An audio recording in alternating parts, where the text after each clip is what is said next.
and join the show.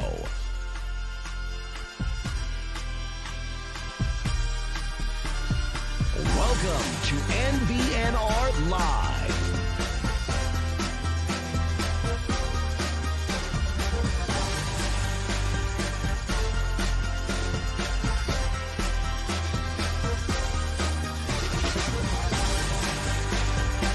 And here we go.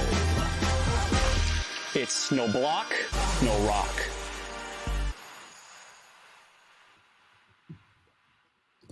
Go, Big Red. Indeed. Mike's all out of sorts already. I don't have a beer. I'm going to get a beer real quick. Like I said, he's out of sorts. The one thing He doesn't know what to do. we start the show every week for what, like 3 years now? Has it been With- 3 years? Holy moly. Yeah, with a beer. It's been like 3 years. What's he doing? To be fair, it's his first miss. Jesus. I think it's his first miss. Get over on a here, beer. Mike. Get in the cheesy camera. Pete's. All right. Go, Big Red. Indeed. No block, no rock. I'm all about ad reads, guys. Got to make sure I have the right beer to do the right read. That's fair. There we go. Season 5 episode. Fuck, I'm sad. And mad. Did you say fuck I'm sad or fuck sat? Same thing. Same. Take that however you want, buddy. Yeah, I think that's fair. Hey, before we get into our frustrations and whatever else, let's talk about the beers we're drinking. I switched it up. Ale Storm. Great beer. Great beer. There's a storm brewing inside my head. It's all cloudy. Got a lot of shit going on. It's all gloomy up there. So I decided to just go with an ale storm. You know, it's raining outside as well.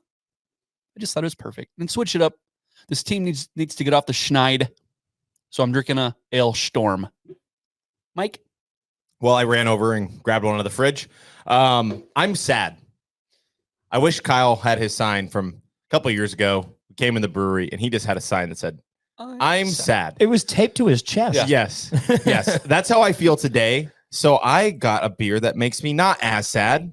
And I'm drinking the EOS Hefeweizen. It's the best beer at Nebraska Brewing Company. It makes me happy. This team does not make me happy. Yeah. That's what I got. Yeah. Now more than ever, I am drinking Pilsner, but now more than ever, it is my emotional support beer. That's not what it It is. can't be your emotional support beer if you drink it when we win or we lose. Hey, No, when I'm happy, I drink a Pilsner. When I'm really, really sad, I drink a Pilsner. Anywhere in between, I'm probably drinking a Pilsner as well. But today, especially, it's an emotional support beer. Silly.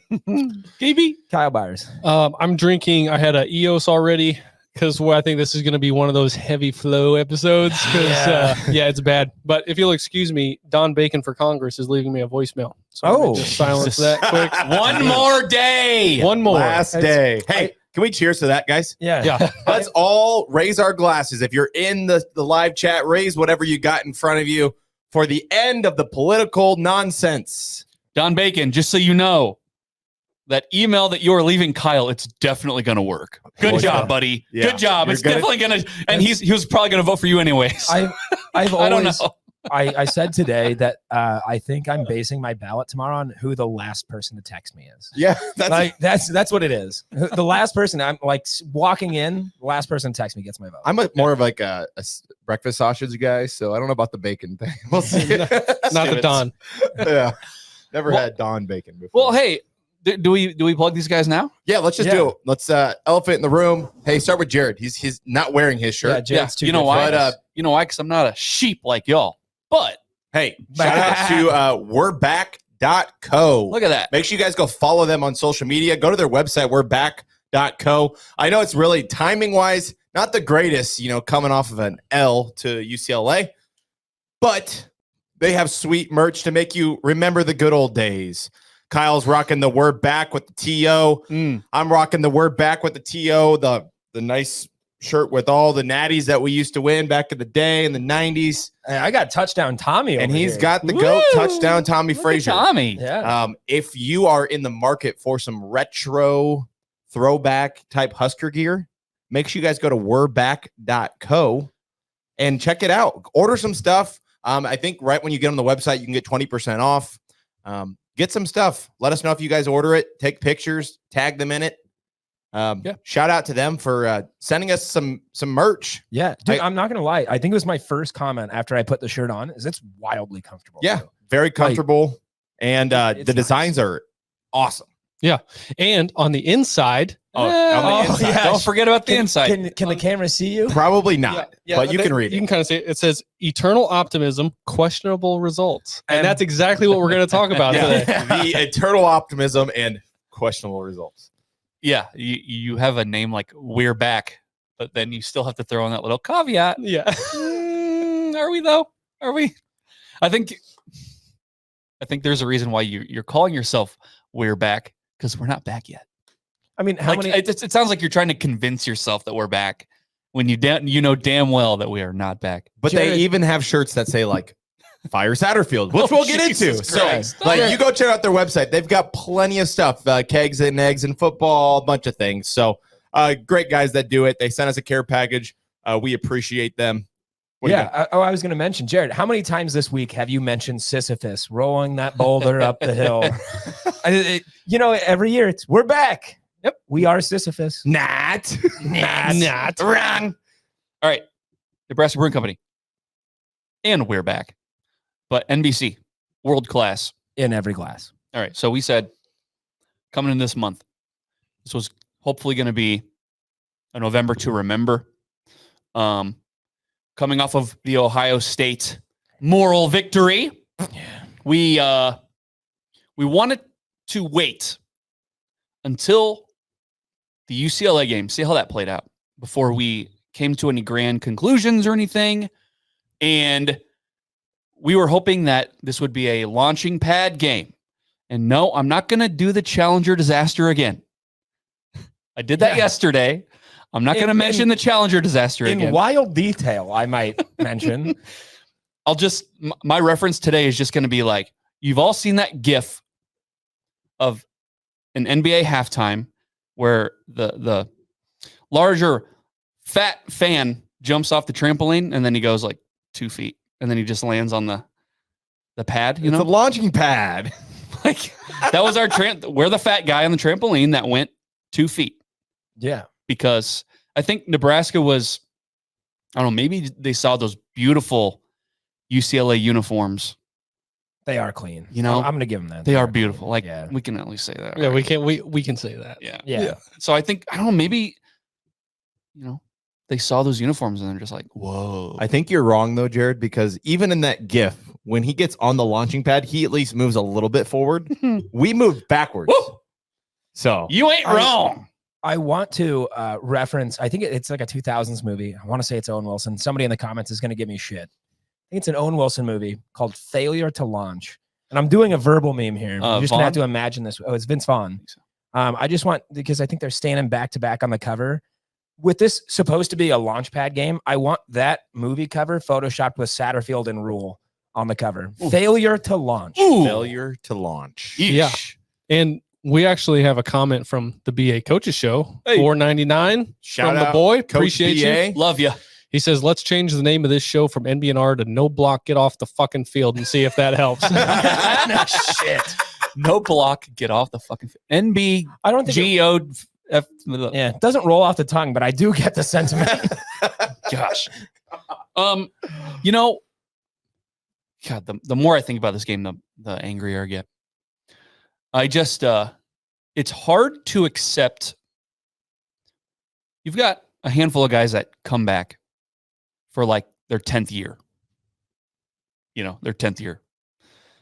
And that's how you come out. You're sitting at 5. You have a great opportunity to make a bowl game at home. Playing a mediocre UCLA team. Ranked 17 out of 18 in the Big Ten. You know what I mean? Mediocre's generous. And this is how you come out. Coach Rule, after UCLA, he kind of goes to bat a little bit for his team, mentioning championship mindset and all that hullabaloo. And this is how you repay that, is you come out like that. Now, maybe it was the fans' fault for that, but that's how you go out there, huh? I can't get over that. Hold on. That maybe it's the fans' fault. Did I just sneak that in there a little bit? Is that a reference to our friend Mr. Colin Miller. Yeah, who changed his profile picture. He is he's- now the he's- Joker. He's the now Joker. What are we doing, dude? No, you know what he is? He's a clown. That's what he is. Honestly, Is that him just Is a admitting clown take, that? It was. clown opinion. We talked about that yesterday, but like, bruh, how many sellouts do we have? Did you see what Matt Okay. Slauson said? What do you say? I retweeted it, but pretty much just saying like it was just a terrible take. This ain't it. This is not the fans' fault. Like, give them a reason. That these fans are the most passionate fan base in the country. What are we doing? You're trying Yeah. to point fingers at the fan base that shows up no matter what. Come on now. What are we doing? Can I talk about another clown take that I think we've probably all seen a lot in the last couple of days? Is that, this performance and a lot of these bad performances have come down. It's all play calling. And, we can't blame the players. It's the play calling. I'm not going to sit here and say our team sucks. I think there's a lot of talent on that roster. I think they're very, very talented. But at a certain point, we have to understand that even with bad play calling, we can make plays. And it's okay to sit here and say, these are instances where, this player made a mistake. And I'm tired of our woes, our traumas, if you will. If you tune into Cornhusker counseling, we talk about triumphs and traumas. Our traumas are not just play calling. No. Yeah, There's well, a lot of traumas. Well, and listen, to your point, UCLA is talented, all this other stuff. Sure. They were 2-5 coming into Lincoln on Saturday. Mhm. And 4 of their losses are to Indiana, feel you, Yeah, at LSU, lost there. sure. Oregon beat them, and then Penn State beat them. Okay. So it's like this was not, I think I personally thoroughly underestimated, like, okay, the other 2-5. All I looked at was the numbers. They're 2-5. Like Right. whatever. Now here's where I can't defend, no matter what, however many games they lost to top 25 teams, whatever the case might be. What I can't defend is you guys coming out and that's how it looked on your home field with a bowl game in the mix. Thank you. Yep. That's what I can't defend. If it was competitive and like whatever, it was not. Whatever the stats may tell you, whatever the final score may tell you, it was not competitive whatsoever. It very easily could have been 27-7 in that game. Very easily. So regardless of who they had lost to and how much I had underestimated them based off of just that record, there's really no defending the loss. There just isn't. KB, who are those wins on that UCLA schedule? They beat Hawaii In Rutgers. and Rutgers. And now Nebraska. I mean, And now Nebraska. yay! here's the other thing is I don't think Rutgers is a slouch. They're certainly not, any of those 4 losses. that They you just dominated mentioned. Rutgers, and we did not dominate Yeah. Rutgers. So I'm going to be honest. I had not looked into those losses on UCLA's record either. Had I looked into that, I might have been a little bit more wary. yeah, I don't like to sugarcoat the L's. Just like we said last week, when some of the fan base, maybe even some of the people in this room were sugarcoating the loss. Hey, it was a good loss. It was against a good team. Yep. And we said, hey, let's turn the page to UCLA and see how they come out. And the way they came out was so pathetic and just something that you cannot be proud of as a Husker fan. Because especially the fans that were like, hey, we're moving in the right direction. And we even all said that. We're like, We did. this could be the launchpad game, Mhm. right? We're saying maybe this is the championship mindset. And then you come out and deliver a performance like that for 3.5 quarters. It was so bad. UCLA came in to, and I'm talking to the players here because I know a few watch us. They came into your house. They dictated the game. They had the ball for 13 minutes in the first quarter. Is that You want- good? You want to talk about taking the fans out of the game? We talk about how maybe Nebraska should do that to their opponent. Take the opponent out of the game or take their fans out of the game. UCLA dictated the whole game. They dominated you. Damn. Like, that's just a thing I can't get over. It's like you have experienced guys on this team. God, I guess that gets into another discussion of the more I think about it, the whole eradicating guys from previous regimes, I'm really becoming more of a believer in that philosophy. Okay, but my question to you is, how do you how do you do that? I don't know. Yeah, but I mean, I guess we're not getting paid. I'm not getting paid Yeah. $10 million to figure that out. Right. Am I? I'm getting And- paid not even $50K. To be a public school teacher. Yeah. Speaking of that, though, and it's something that Matt Rule said today, and I want to get your guys' opinion on this. Yeah. So we have a $16 million coaches pool on this team.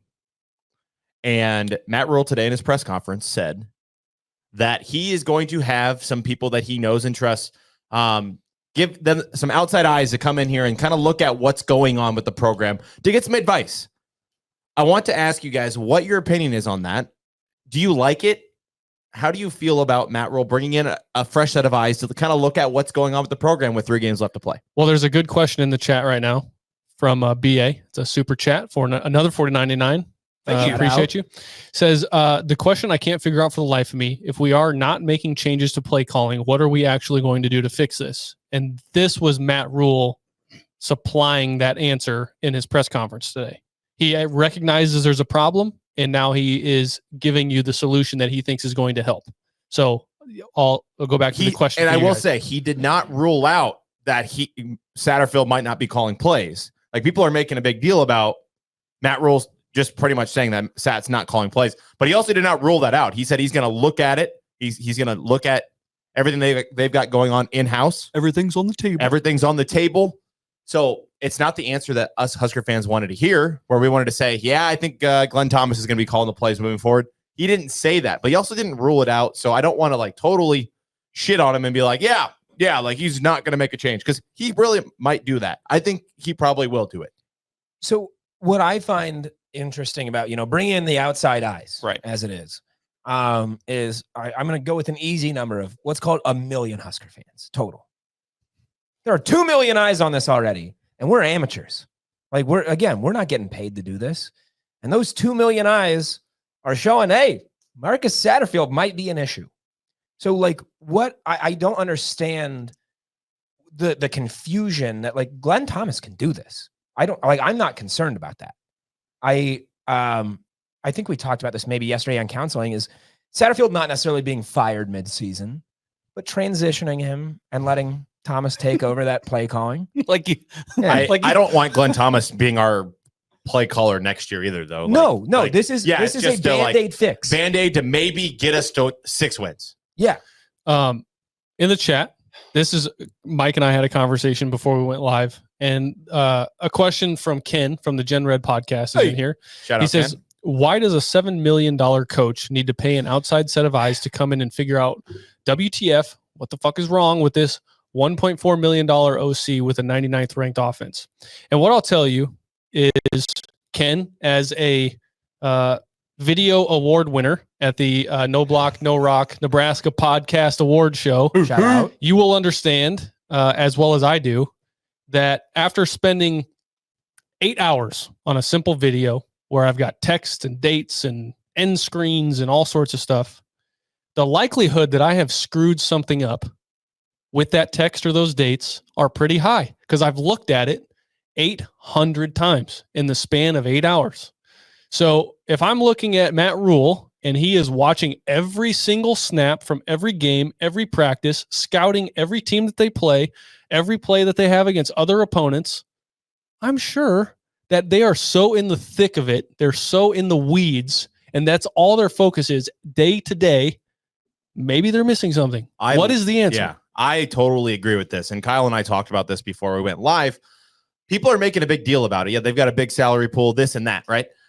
What is wrong with someone in their profession seeking advice from somebody else who maybe has a fresh set of eyes? Maybe you're not seeing something. An example that Kyle and I talked about last year, the belly G option, right? He went straight to Tom Osborne. Hey, we've got this quarterback. What can we do with this? And Tom Osborne says, well, you can run the belly G option, run that pass play right about it. It's an option pass. He fakes the option. There's a guy down the field.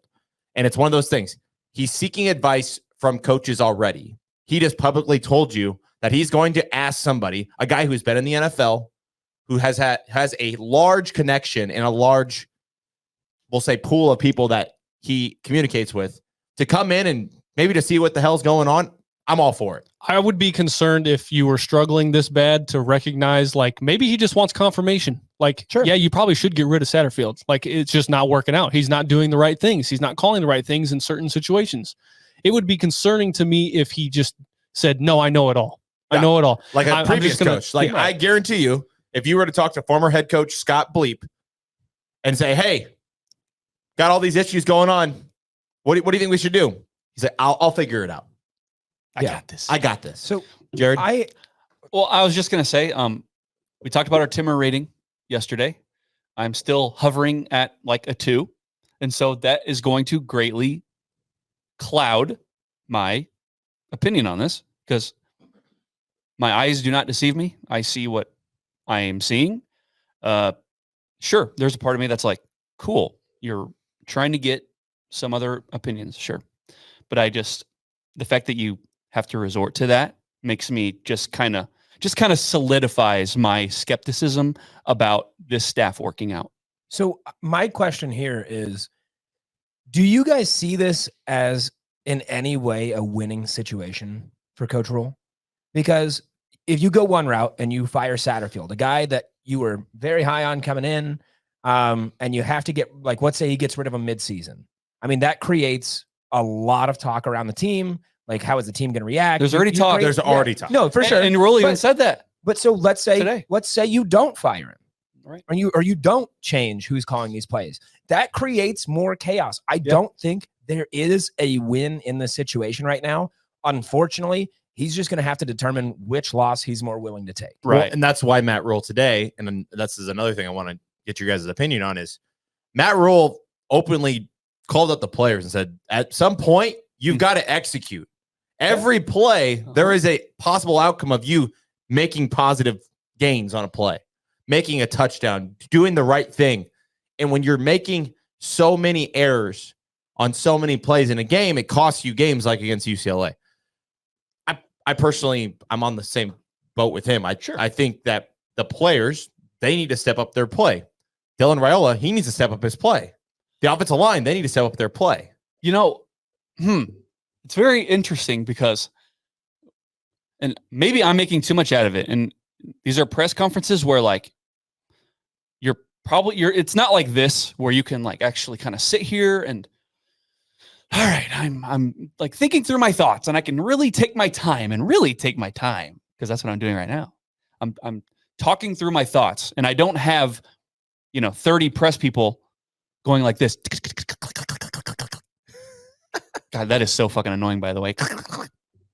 But, like, when Rule talks about players executing, it's very interesting to me that he always seems to be talking about what position? What do you think? Wide receiver. Wide receivers. Right. It's always, hey, go up and make the catch. Hey, go make a play. Hey, Perimeter block. yeah, block better. Don't fall down so easily. And it's like, it's very interesting. You don't hear like, hey, that guy's open, make that throw. You don't hear that from him. And that's very interesting. And maybe it's just he doesn't have enough time to go through all, hey, make the tackle. Hey, don't be a dipshit. It's like, if you watch the game, there's guys running wide open. They are. Multiple So times. why isn't that one of Rule's things that he resorts to is, hey, the guy's open, make the throw. Trust your skills, make the throw. But why is it always, hey, receivers, go make the play? I don't know. Maybe that's just me. He's walking on eggshells, though. I No, think isn't it's he? because That's kind of what I'm getting at. the Raiola family is the most powerful family. They're more powerful than Don Bacon. They're more powerful than the Pete's. Not nobody more powerful than Don. Yeah. I don't see Don. I don't see freaking He's about to call Dominic- Kyle again. I don't see Dominic Raiola leaving voicemails for Kyle Byers. Okay. He sure ain't. No, Yeah. not yet. Not yet. More Because he doesn't powerful. need your vote. Here it is. He's already got it. Yeah. The Pillins, he's more powerful more than them. The Raiolas right now are the most powerful family in the state of Nebraska. Mm. And that's is why he's not throwing Donnie under the bus. And like Sat's getting all the blame. And honestly, do you blame Dylan? Do you blame Donnie? Like, there's just so many things that have to work. And do you blame Boy Wonder? That seems like he's really throwing Boy Wonder, who you Garrett. took a chance on. Yeah. Garrett McGuire, your buddy's son, who has never coached at the lower level, let alone the freaking Power Four, and you're throwing his guys under the bus all the time. That is what I hear is these wide receivers are not playing well enough. So it's like, hey, Garrett, I see that bus coming. Like that's kind of what I'm reading is That was Garrett wrong. McGuire. You're not doing a good enough job. Big bump for a little guy. So I get it. Like we've all seen it that especially in this UCLA game, it wasn't every play, but it was difficult to get separation on a lot of these plays. Mhm. I'm not going to sit here and say that this is the wide receiver's fault. Like I'm not going to blame any one unit. Obviously, Dylan did not have a lot of time. Like the line did not look good. No, it looked bad. But this is, I think what's unfair, especially to Coach Rule, is you say he's walking on eggshells because you don't want to like piss off Don't Dylan. poke the bear. You don't want to piss off Be Raiola. careful. But so here's the thing is no one is out here saying that Dylan Raiola is not a talented QB. I don't think it's unfair to say that we can expect more. That he Yes. can be better. Sure. I don't think we have to throw anybody under the bus to say we can be better and you need to be better. I don't think we need to walk on eggshells. We can be direct about these things. As much as we want to say, Dylan Raiola is 19 right now. I mean, a kid, essentially. Yeah. Technically an adult, but a kid. You're playing at the D1 level. You're a 5-star quarterback. If you can't take that level of criticism, that's a problem. You want to play in the NFL. That's Right. a problem if you can't take that level of criticism. I think it's fine to say Dylan could have played better. I think he does though. So if you look at Dylan's press conference last week, he's talking about Sack getting all the heat, Right. And Dylan's trying to shift the blame. He's trying to shift it on himself, He's very the mature. other players. Like I just think I think Rule is trying to protect him because we don't want to see Dylan go to another school. No. That would be a mess. But you have to be careful because he also is a true freshman. You don't want to break his confidence, which I think is already broken. It's tough. Dude. It's a tough situation that Matt Rule has put in right now. It's tough because it seems like he's calling out the wide receivers, but the one guy he does compliment, Ja'Cory Barney. Yeah. Because he's another guy that you look at and go, other teams are going to want to poach him. Yeah. Oh yeah. And so you best believe Rule is like, Ja'Cory Barney, my best player. Ja'Cory Barney, I love you. Vincent Shavers, like all these young guys. He's calling them out by name. I love you, McGahee. Yeah. Even though I don't think he mentioned him. But it's just, this opens up a whole can of worms, dude, because one of our hopes of bringing Dylan here was he's going to be slinging the ball around. Other playmakers around the country are going to be like, I want to play with that guy. with him. Not if he's playing like this, and not if the offense Looks like is this. going like this. It's not looking good. I think ultimately, especially this game, boils down to, Mike, what you said. The offensive line looked horrible. It doesn't help. It doesn't help that Dylan's eyes are not where they need to be. The footwork hasn't got better. We talked about it a little bit yesterday. The Glenn Thomas effect. You saw it in Pittsburgh last year. If you watched the NFL, you saw what Kenny Pickett looked like. Kenny Pickett does not look like a productive quarterback, hence why he's not the quarterback at Pittsburgh anymore. Glenn Thomas is not in Pittsburgh anymore. He looks like Dylan Raiola right now looks like Kenny Pickett, and not Pittsburgh, University of Pittsburgh, Kenny Pickett. He looks like the Pittsburgh Steelers, Kenny Pickett. That's an issue. Is it like looking at it as you talk about this, is it of any concern that our coaching staff feels kind of like the NFL misfits? It kind of does. Yes, Yeah. honestly. And this is a big boy program. You have a big boy coaches pool to pay these guys, right? We said it when they hired the guys. Were like, oh, he's getting guys that he trusts and this and that. Okay, well, now we're at a point where you got to go hire big boy, like, proven coordinators, proven wide receiver coaches, not boy wonders. You got to go get guys that have proven it at this level or higher. These guys have not. I have a question for all of you. Is Nebraska a serious football program? You would like to think. Are we serious? Okay, so that's a double-edged question to me. Go on. Because are you asking if Nebraska is like a serious contender, or are you asking if Nebraska is serious about football? Those answers are different. The latter. If Nebraska is serious about football, We're serious. The about this University shit. of We Nebraska, spend enough money to be serious. the University of Nebraska is arguably one of the most serious programs surrounding college football. We just apparently continue to make bad decisions. It's a toxic relationship with us and money and coaches.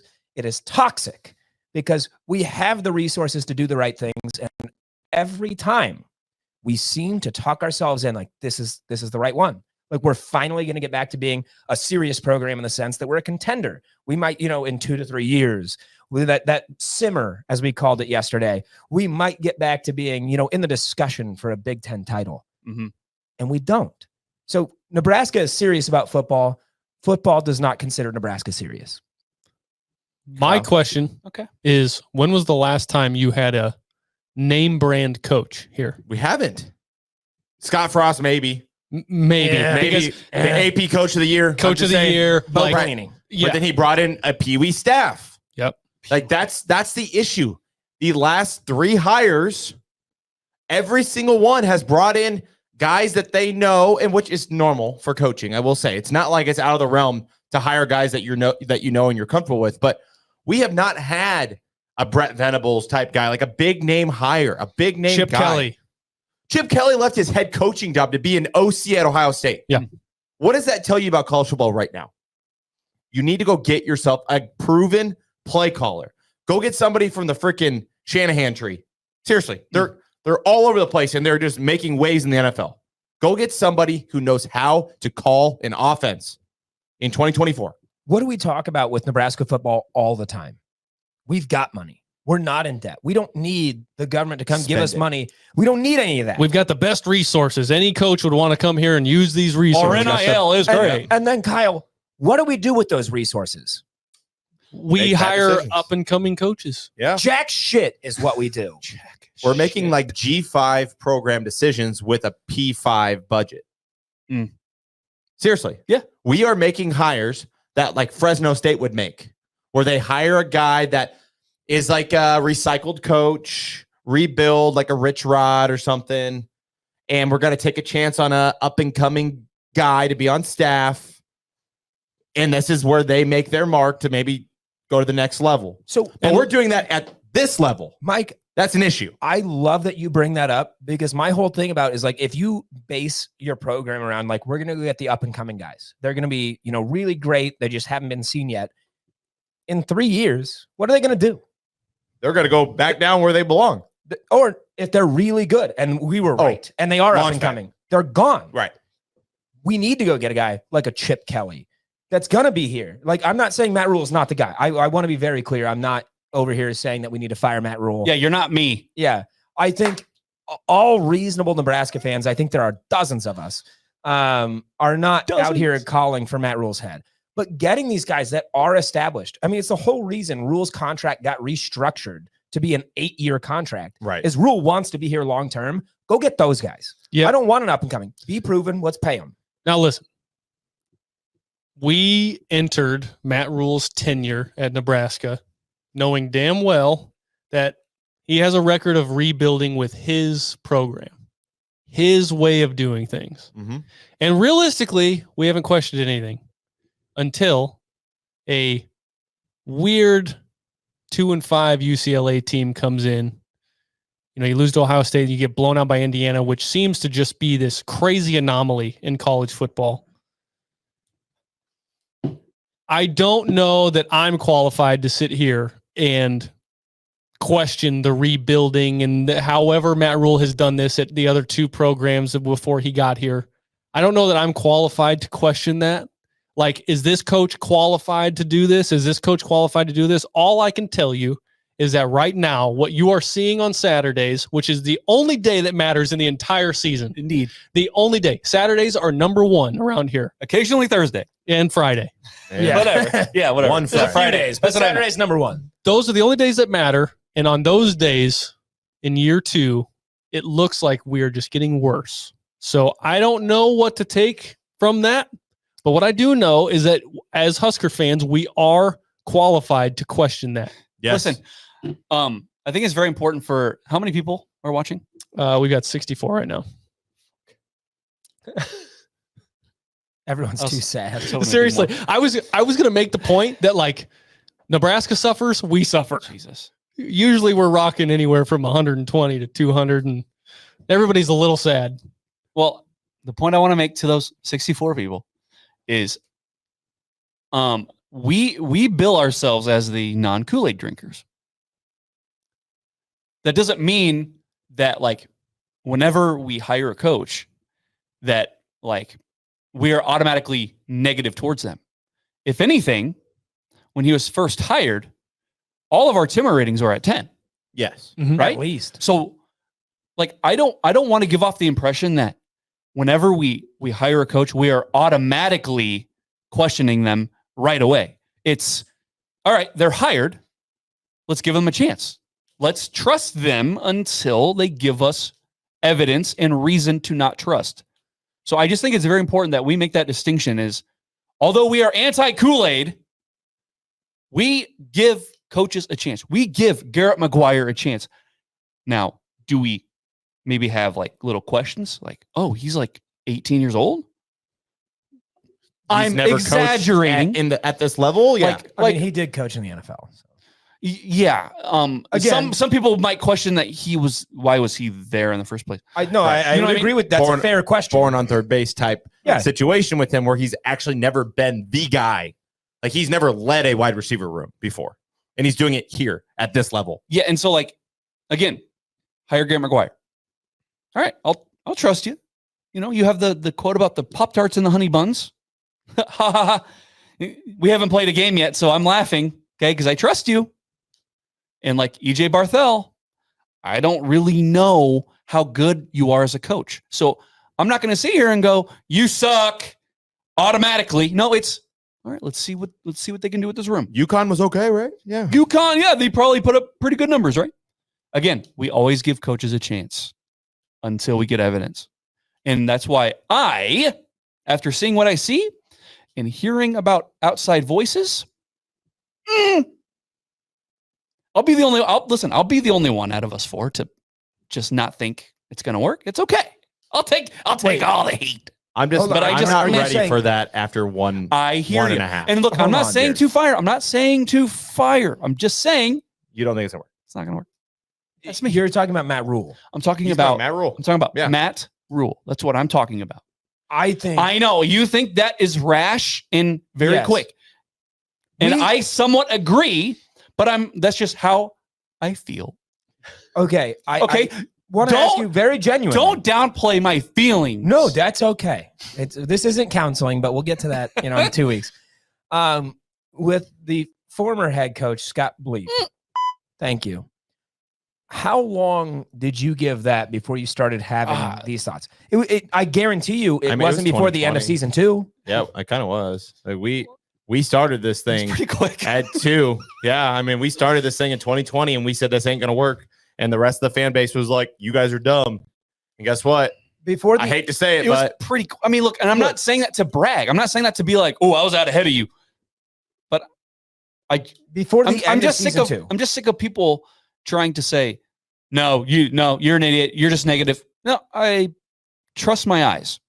I think That's all. I would agree with you in one aspect of this argument is that I don't think Matt Rule is going to lead this program to the promised land of a Big Ten championship or, a high seed in the playoffs. And you know what? I think a lot of people, when they hear you say that, they would be very disappointed in you and hearing that from you. You know what I mean? Like, I think a lot of people, what? I think this is a guy who can get you to 8 or 9 wins, consistently. maybe But not. It's Maybe not obviously it's not happening this year. I think it can happen, but I don't think we're going to be a serious Big Ten contender, especially, you look at Oregon right now, you look at Ohio State, Penn State. The Big Ten has become infinitely more competitive. And I don't know who the right guy is. Oh, yeah. Don't forget UCLA. Yeah, apparently Powerhouse UCLA. Oh, and don't forget too, Indiana can do it in 1 year. Yep. Yeah. With James Madison guys. All I'm saying, that's not all I'm saying. I'm just saying, if Nebraska cannot find a way to make a bowl this year, there's just going to be a lot of people that look at the way that Dion is doing it and Signetti to some degree.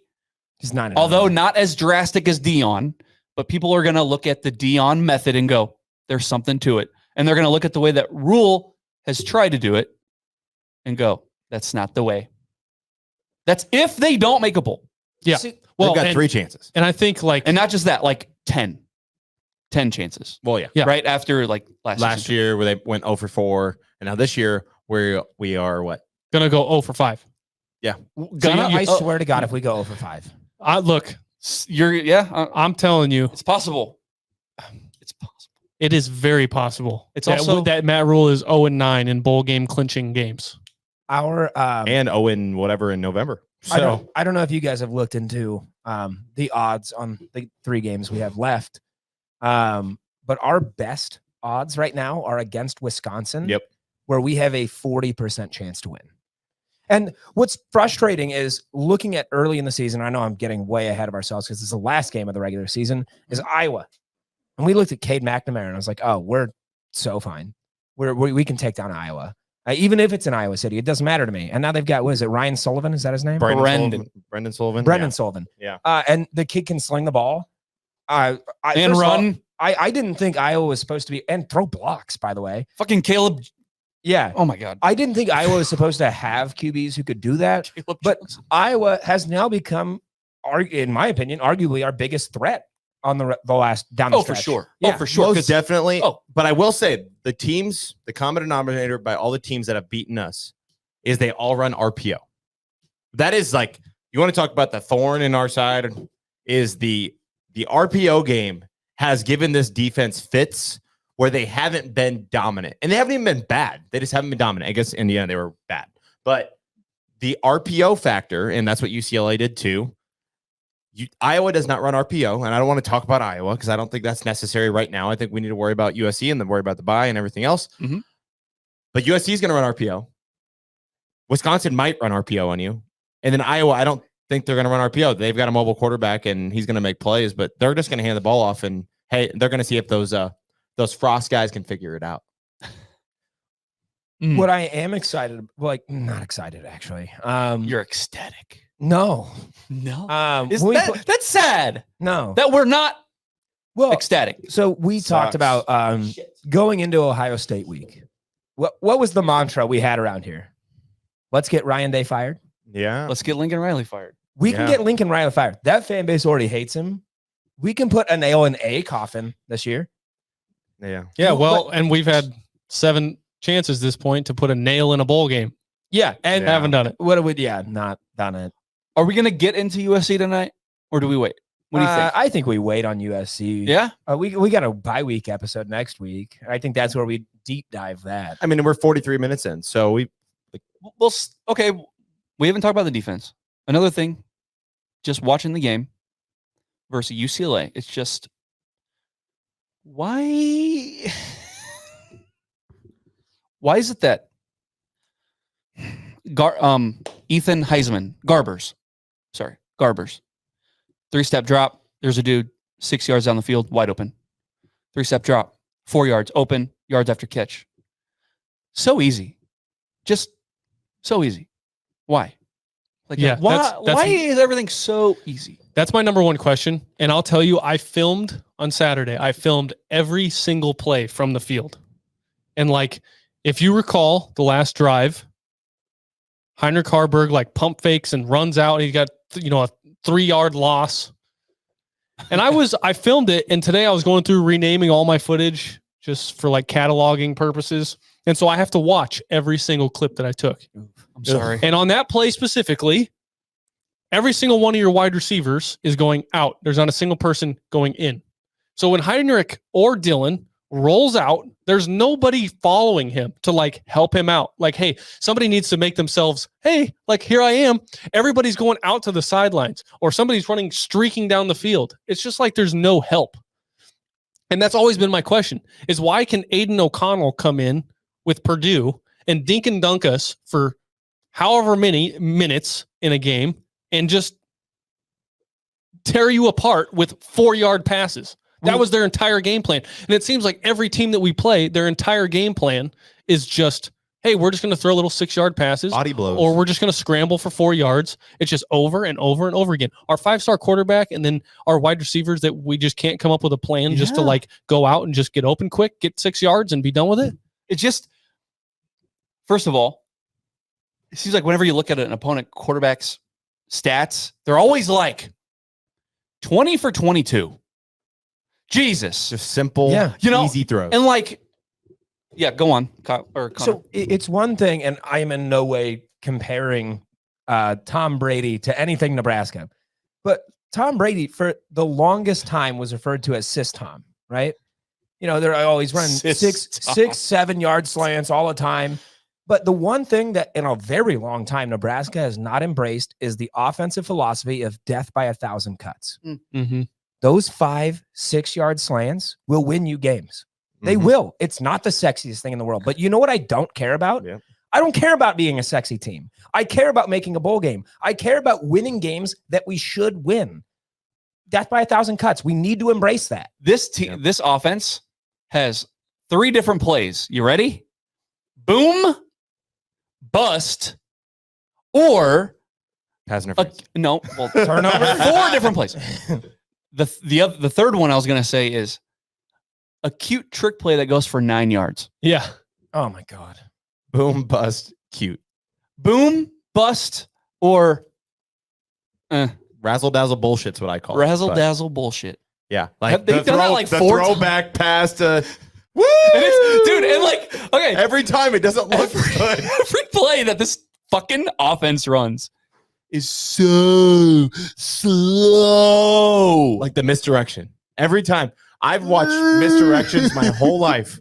I have never seen the way we run misdirections, the little dancey time shit. I'm sorry. What are we doing? You got Dylan, who's there's a few defenders just doing this right in front of his face. Ah! And it's so slow. Our wide receivers, they're running there. Like, where is the quick shit? And like Nothing. the screen. You could do the screen. Wide receivers can't block. That's out. Although, even though Alex Bullock played most of the game because he must be the only guy that can freaking block. Freaking A. Just where are the quick hitters? Where's the slants in the middle of the field? I'm not talking about the Fedoni horizontal. What do we? It's okay. East and West. Deep breath. No, we get it. We get it. When we came into the season, we said that Thomas Fedoni would be effective and be a safety blanket if we were throwing the ball to him east and west, right? Is that what we said? Shut the fuck up, Mike. I said, fucking idiot. You're an idiot. I said Fedoni was going to be a second team All Big Ten this year. Is that his fault? I don't know. But fuck, dude. No, that's not your bed creaking, Mike. When Sarah decides to no. Hey, listen, he opened that door last week when he mentioned how UCLA was like a 6.5. Well, that was you. I said 6.5. I did not. By the way, you walked up to that 6.5 and you said a little something, and she went, whoop. Yeah, no, I said something stupid. You're beautiful. Yeah. Anyway. What's unfortunate is like there were multiple plays in that game where Fedoni was wide open. You could say that about a lot of guys. So, like, to say that you were wrong about saying that Fedoni had the potential to be second team All Big Ten, I don't think you were wrong. I think he's just not being utilized properly. I was wrong. You're definitely wrong. So I'm not wrong a lot. No, but that was the one I was definitely wrong. I think there was potential for that to happen, and it could have happened. Yeah, it's just not happening. No, I think Jared needs to remember that this team is not no matter what the offseason hype. What, Mike? It's not as good as you think it's going to be. Things are never going to turn out the way we thought they were going to be. Yeah, but now moving forward, our blinders are off. The gloves are off. Shit. And you're going to give honest and real opinions from now on. Hey, Colin Miller, the only thing keeping this program alive are those 9 months in between each football season. And that's us. That's us. Fans, for 9 months, we keep this program alive with the whole Kool-Aid shit. And it's the 3 months where the actual play happens where, shit, this is the real world. Oh, man, this is reality. And we don't belong. We suck. We suck again. I'm wondering. So Colin Miller changed his profile picture to the Joker. He Yeah. did. Do we need to get Brandon Tiedemann in here for an episode with his Batman mask on? Because Dude. if he's going to be the Joker, we've got to be the Batman here. Like, you can blame the fans all you want, but it's not our fault. Hey, put the camera on me. Hey, Colin Miller, We've got a seat right here next to Jared. Come on this podcast. Let's let you defend. Let's give your opinion as a former player who never made a bowl game. Oh, that's. I'm just saying, Mike. come on the show, defend what you're talking about, because we know what you're saying. You're saying that the crowd wasn't electric and this and that, but the fact that you are throwing the fans under the bus for the mediocrity and the poverty that this program is bullshit. So hey, there's a seat right here. There's pizza. There's beer. Hey, we got pizza and beer. Sometimes you get cool shirts. Come on, we'll gladly sit down and talk with you. Was the atmosphere everything that it could have been? No. Absolutely. No. But my God, how about don't go 3 and out right away? How about Get off the field. get off the field? How about play with some balls? Yeah, I mean, this goes both ways. How about that? How about you play like you fucking give a shit? Play like a bowl game is at stake. Play like you're a fucking man. How about UCLA had every excuse to come in going, oh, we're 2-5. Meh. Did they do that? Hell no. But who did? Of course we did. Lost Joseph. running backs coach. Joseph, I'd love to have you come on the podcast and let's hear what you have to say. Appreciate you. Anywho, continue. I would love to know what that was about. Who's Joseph? Yeah. It's just somebody commenting. Mickey Joseph? But so no, this goes both ways. Again, yeah, Colin's right. The crowd wasn't electric, but it is not the crowd's job to impact the players. The players impact the crowd, and you can get things moving that way. No, we need a widow team to have everything go perfect. Yeah. Or else we're gonna melt down. Yeah. Do I need to come down to the sideline and spray the water in your mouth? Do I need to pat you on the back? Brother, like the players are here. They create the atmosphere with their play. If you're playing bad, do you think the crowd's going to be screaming their vocal? Mike left his vocal cords in the end zone in the Colorado game. Dude, I came in and I still showed up to work the next day. Yeah. You know what's crazy about that? We do this thing and I still show up. Nebraska basketball plays at 7:00. Yep. I'm right here doing this thing because I do my job. Mike, They didn't do their job. Would you have left your vocal cords in that stadium had we lost like we did to UCLA? Dude. Probably not. They sucked the air out of the stadium because they had the ball for 13 and a half minutes in the first quarter. What do you want us to do? We yelled on every freaking play. Do you want to know what I'm really tired of? Winning the time of possession and not winning the game. Like I'm tired of it. That's why stats are for suckers, because that game, you have to use the eye test to watch that game and realize that Nebraska got their butt kicked. Again, I talked about it yesterday, where through the first half, we were getting outgained by UCLA almost 4-1. Almost 4-1. Those stats that we got in the second half, great. Too little, too late. Doesn't matter to me. No. Does not matter. You made it up when it didn't matter. I think we're starting to wrap this up. Yeah. Yeah. And we're going in circles a little bit. Damn it, Kyle. I want you to read that comment. I want you to so bad. Yeah. I want you to read Joseph's comment, please. I don't care how. Is it not? I don't care how negative it is towards us. I just want to know. Because again, we asked yesterday during Cornhusker counseling. I said, hey, whoever's in here watching, drop us $20 super chat or a $1, whatever, and just give us what your excuse is for what you saw this Saturday. And nobody came up with an excuse. But maybe Joseph, I don't know if he does. What do you think? Do you think he's still watching?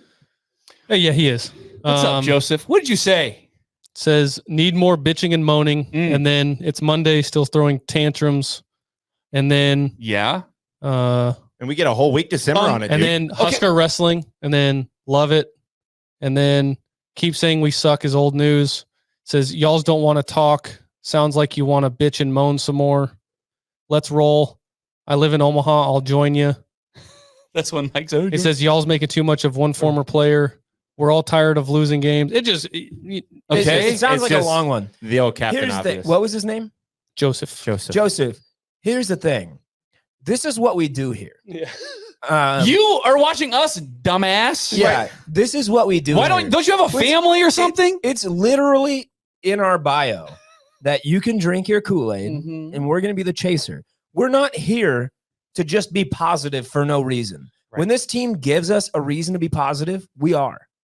And like we're not going to sit here and talk like this every week, but this team gave us a reason to be upset this week, and you can't be mad at us for criticizing the play and the game that we saw on the field. Maybe you could watch the Chasing 3 episode of what happened in the game, and it'll make you feel better. Oh, wait, they don't drop those when we get our ass kicked. Hey, Joseph, since you're here and you're obviously somewhat interested in No Block, No Rock, since you are here, I encourage you to go watch our episode after the Colorado game. We were positive. Incredibly. 100%. The team played pretty well for a half. They kicked Colorado's ass. Go watch that episode and just like, I don't know. Dude, how many games do you get a year? 12. We don't get more than that. I was going to say, fuck. Go back a decade, you have 13. We have 3 months out of the year where we get football. We have 9 months where we don't have football. So yeah, you're still bitching and moaning. Dude, there's 12 of these. Like, I don't know how to like put into words that every game is kind of something to be treasured, right? Like, I don't know. I'm going to live for 20 more years. Like if I can live to 50, I'm good. Okay. No, listen, I'm sorry. Yeah, and shut up, Mike. The way Shut this up. team is going, 20 is generous. Like, if I live to 50, I'll be content. And so, can I just see a competent fucking team for once? Joseph, you want us to be rah-rah after losing to a 2-5 UCLA? Yeah, what It's not going to happen. They tried. We did. We did our go back. You just watched your episode yesterday, Joseph. We talked about the triumphs of the game. what? Yeah, what's the good thing? We said Buschini. Isaiah Nayor? Nair had a catch. No, he look. I know I'm being an ass. How many catches? 2? I mean, I went through and I kept writing his name down quite a bit when I was renaming all my clips from yesterday. So Yeah. he was around. Nayor had a decent game. Yeah. I'm not going Right. to go out and say it's great, but he had a decent game. We talk about the positives. Of course. But this was not a positive week. No. What do you want from Get us? real. It's a I'm not bye going to week. lie to you, Joseph. I'm not going to do it. Well, and it still stings. He obviously doesn't care as much as we do because guess it not. doesn't bother him anymore. It bothers us Right. because we actually utilize our platform to express our frustration. If you want to hear all the positive things, you can listen to mainstream media, but like that's not what we're here to do. We're here to give you true opinions, raw opinions, and unfiltered opinions. I know we're focused on Joseph. Yeah. But I think he kind of he's a good just like a blank face on this. He's probably 50 himself. He's seen a few natties in his day. Yeah. So he's gotten complacent. He's content now. And so now that Nebraska kind of sucks, he doesn't really care because he already saw all the good shit. Oh, I went down on Dodge Street and I was hanging off a light pole. Good for you, dude. Good for you. He says, not rah, but how can we beat USC? Well, tune in next Monday and we'll let you know. Yeah. There you go, Joseph. Hey, yeah. Joseph, we love you. Yeah, I appreciate him staying on. Like, again, we're not trying to insult you personally. It's just, the sentiment. But yeah, we're going to deep dive USC next week. We got several days to prepare now. Yeah. And hopefully we'll be able to tell you how we think we can beat USC. But again, none of these guys in this studio are coaches. These are all just opinions. Yeah, Hey, brother. And maybe we'll call one of our friends who played at Nebraska to sit next to us, who they are coaches. We'll call one of our many former players that have played and wore the N to sit next to us next week and help us preview USC. Because, we have these people that come on our podcast and then they tell us, no, you guys are kind of right. Right. And they actually wore the N. A lot of our opinions do get validated right by these credible people that we have on. Right. God damn it. We went on a rant with Joseph. We did. Yeah, we did. Yeah, we did. Joseph, We got to pack it up. Thank you, We gotta Joseph. pack it up. Hey, send us a super chat, Joseph. Hey, just want to give everybody a heads up and a shout out to Coach BA. He just dropped an article. If you want to read more about what needs to be done about this offense, is there anything that we can do? How does it affect the rural era as a whole? Make sure you guys go to mbnrpodcast.com and check it out. It's in Red Zone Reflections. It is probably one of BA's best articles. Just there's a lot of emotion in it. And he feels the same way we are tonight. We're going in circles and we are just trying to figure out what the fuck is going on. So make sure you guys go check that out. That's a really big compliment. Like BA is a really good writer. Right. So you're saying this is one of his best. Like, that's amazing. Yes. Shout out Coach BA. Okay. Go to nbnrpodcast.com. We have articles. Go to Spotify, Apple Podcasts. Oh my God, YouTube. God, what are we at on YouTube? 900 yet? Close. Twitter, Instagram, Facebook, TikTok, all the same handle, NBNR Podcast. Give us a like, a follow, a 5-star review if it's possible. We would appreciate it. All right, we sign off. Let's do it. Do it. I'm one of your hosts, Jared Hall. Mike Delaware. Connor Cavalack. Kyle Byers. As always, have a good bye week. Let's be productive with this bye week. Make any necessary changes that you need to make. So you don't get blown out 56-7 or 49-7. 49-7. Yeah, 49-7. No, 56-7. Was it? Yeah, we lost by 49. Gross. You guys and GBO.